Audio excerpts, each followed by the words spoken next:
Hello and welcome to Palace Intrigue. I am your host, Mark Francis. Royal author Hugo Vickers isn't sure how the slimmed-down monarchy is going to work. I don't know who's going to do all the work. People either want celebrities or they want the royal family, and they'd have a much better deal out of the royal family. I can assure you celebrities are very demanding and not very reliable. I know it's unfashionable to promote anything being hereditary as opposed to on merit, but it does have its great advantages, because there's a humility that goes with that. The Queen was tremendously aware that she wasn't there except by accident of birth. I think it works very well. You wouldn't invent it necessarily, but it's there. It's a bit like being the CEO of a company. The trouble is, as you know, when you get to the top, you spend your time administering rather than doing what you necessarily want to do. You have to deal with so many problems. He's taken on a lot at this age. Suddenly the boxes are coming in and he's got to get through them, and he does it. Vickers had some interesting thoughts about Camilla. Gradually, she's adopted various causes, and again, it must be quite difficult because it's quite hard work and she's a certain age.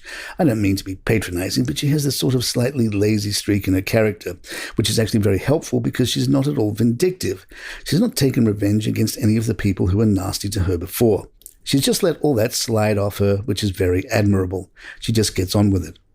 As for the modern media landscape, Vickers says, in the past, I suppose, people were able to lead a private life behind the scenes, which people on the whole didn't really know about. Now everybody knows everything, so that makes it difficult. It is more difficult to respect people if you know they've done something really stupid, isn't it? Which brings us to Harry. It's much better when the royal family are supporting the monarch and doing things for the nation than doing things for themselves, which always seems to go wrong somehow.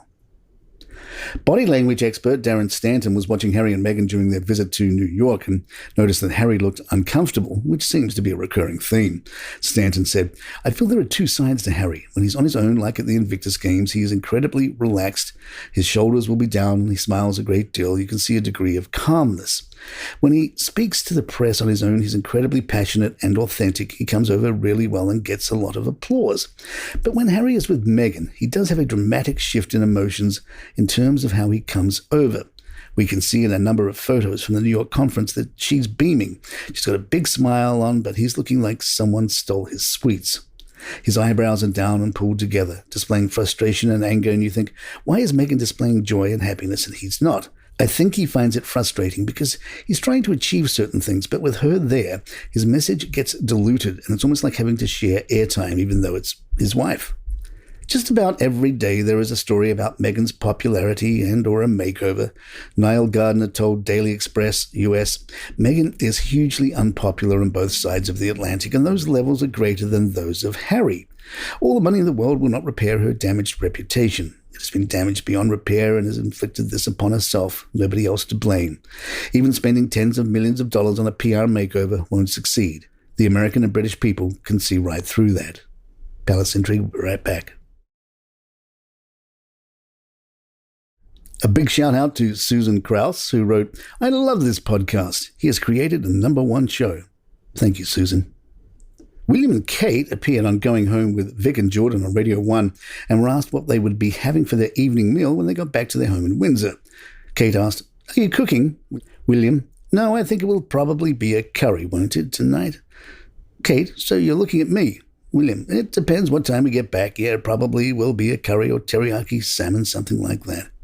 The radio host asked how spicy the royals like their curry. William replied, I can't do too much spice. I start sweating. It's not attractive. But Kate said, whereas I like the spice, so I have to sort of cook the curry and then add the spice, extra spice at the end. William then joked that Kate has to bring it in gently because otherwise I get too sweaty. It's not a nice sight. Kate made a speech as part of World Mental Health Day in which she said, today more people feel empowered to talk about their mental health than ever before. This is a major step forward. William and I continue to be inspired to see young people like you all here today leading this charge, being particularly brave and having some of those conversations yourselves. As a generation, you value and talk more about your mental health than any before you, something we truly admire and applaud. William added, for me, just general maintenance, general mental well-being. Things like walking, fresh air, and getting away from screens is a big deal. Having a laugh, humor for me is a big deal. I love to laugh. You've got to look at the lighter things in life sometimes to feel good. He also noted that time with my friends, time with my family, things like that really matter to me. And there you have it. If you'd like to email us, our address is thepalaceintrigue@gmail.com. Please head on over to YouTube, or if you're on youtube.com, hit that subscribe button for us. And if you like the show, hit those 5 stars on Apple. It really helps us out. I'm Mark Francis. My thanks to John McDermott. This is Palace Intrigue, and good times.